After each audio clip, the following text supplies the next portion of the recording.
ಎಲ್ಲರಿಗೂ ನಮಸ್ಕಾರ. Welcome back to my channel Sonu special. ಇವತ್ತು ನಾನು ತೋರಿಸ್ತಾ ಇರೋ ಅಂಥ ರೆಸಿಪಿ ವೆಜ್ ಫ್ರೈಡ್ ರೈಸ್.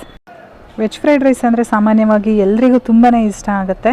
ಅದರಲ್ಲೂ ಕೂಡ ರೆಸ್ಟೋರೆಂಟ್ ಶೈಲಿಯಲ್ಲಿ ಮಾಡಿದ್ರೆ ಇನ್ನೂ ಇಷ್ಟ ಆಗುತ್ತೆ. ಬನ್ನಿ ಹಾಗಾದರೆ ರೆಸ್ಟೋರೆಂಟ್ ಶೈಲಿಯಲ್ಲಿ ವೆಜ್ ಫ್ರೈಡ್ ರೈಸ್ನ ಹೇಗೆ ಮಾಡೋದು ಅಂತೇಳಿ ನೋಡ್ಕೊಳ್ಳೋಣ ಇವತ್ತಿನ ವಿಡಿಯೋದಲ್ಲಿ.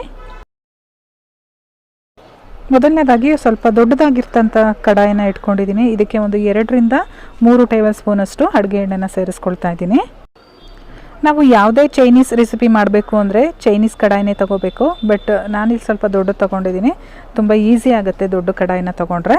ಇದಕ್ಕೆ ಒಂದು ದೊಡ್ಡ ಗಾತ್ರದ ಬೆಳ್ಳುಳ್ಳಿನ ಕಟ್ ಮಾಡ್ಕೊಂಡು ಸೇರಿಸ್ಕೊಂಡಿದ್ದೀನಿ. ಹಾಗೆ ಒಂದು ಹಸಿಮೆಣಸಿನ್ಕಾಯಿನ ಕಟ್ ಮಾಡಿಕೊಂಡು ಸೇರಿಸ್ಕೊಂಡು ಒಗ್ಗರಣೆ ಮಾಡ್ಕೊಳ್ತಾ ಇದ್ದೀನಿ. ಇವಾಗ ಬೆಳ್ಳುಳ್ಳಿ ಎಲ್ಲ ಸ್ವಲ್ಪ ಬ್ರೌನ್ ಕಲರ್ ಆಗಬೇಕು, ಅಂದರೆ ಕಲರ್ ಚೇಂಜ್ ಆಗಬೇಕು. ನೀವು ನೋಡ್ತಾ ಇರ್ಬೋದು ಕಲರ್ ಕೂಡ ಚೇಂಜ್ ಆಯಿತು. ಈ ಟೈಮಲ್ಲಿ ನಾನು ಇದಕ್ಕೆ ಸಣ್ಣದಾಗಿ ಹೆಚ್ಚಿಟ್ಕೊಂಡಿರ್ತಕ್ಕಂಥ 2 ಈರುಳ್ಳಿನ ಸೇರಿಸ್ಕೊಳ್ತಾ ಇದ್ದೀನಿ. ಈರುಳ್ಳಿನ 1 ನಿಮಿಷ ಫ್ರೈ ಮಾಡ್ಕೊಳ್ಳೋಣ. ನಾವು ಇದನ್ನು ಐ ಫ್ಲೇಮಲ್ಲೇ ಇಟ್ಕೊಂಡು ಮಾಡ್ಕೊಳ್ಬೇಕಾಗತ್ತೆ.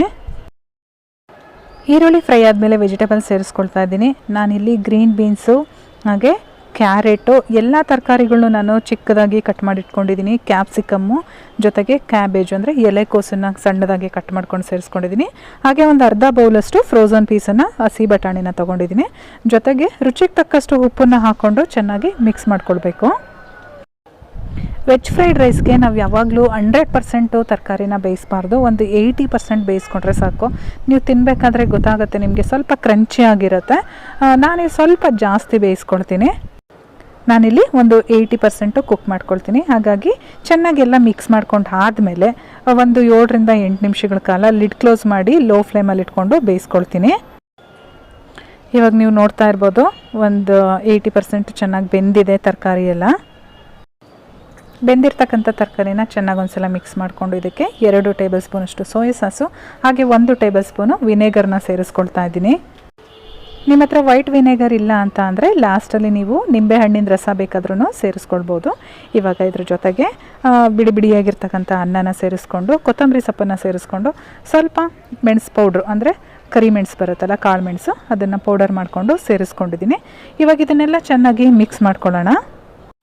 ಮಿಕ್ಸ್ ಮಾಡಬೇಕಾದ್ರೆ ಐ ಫ್ಲೇಮಲ್ಲಿ ಇಟ್ಕೊಂಡು ಮಿಕ್ಸ್ ಮಾಡ್ಕೊಳ್ಬೇಕು. ಇವಾಗ ನಮ್ಮ ವೆಜ್ ಫ್ರೈಡ್ ರೈಸ್ ರೆಡಿಯಾಗಿದೆ.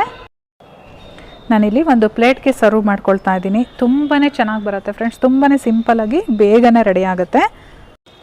ಮೇಲ್ಗಡೆ ಸ್ವಲ್ಪ ಕೊತ್ತಂಬರಿ ಸೊಪ್ಪು ಅಥವಾ ಸ್ಪ್ರಿಂಗ್ ಆನಿಯನ್ ಇದ್ದರೆ ಈ ರೀತಿ ಹಾಕ್ಬಿಟ್ಟು ಗಾರ್ನಿಷ್ ಮಾಡಿ. ಇವತ್ತಿನ ರೆಸಿಪಿ ಇಷ್ಟ ಆಗಿದರೆ ಒಂದು ಲೈಕ್ ಮಾಡಿ, ಹಾಗೆ ಸಬ್ಸ್ಕ್ರೈಬ್ ಮಾಡ್ಕೊಳೋದಂತೂ ಮರಿಬೇಡಿ. ನಾನು ಮತ್ತೆ ಸಿಗ್ತೀನಿ ಮುಂದಿನ ವಿಡಿಯೋದಲ್ಲಿ ತುಂಬ ಈಸಿ ರೆಸಿಪಿಯೊಂದಿಗೆ. ಅಲ್ಲಿವರೆಗೂ bye bye, take care, thank you for watching.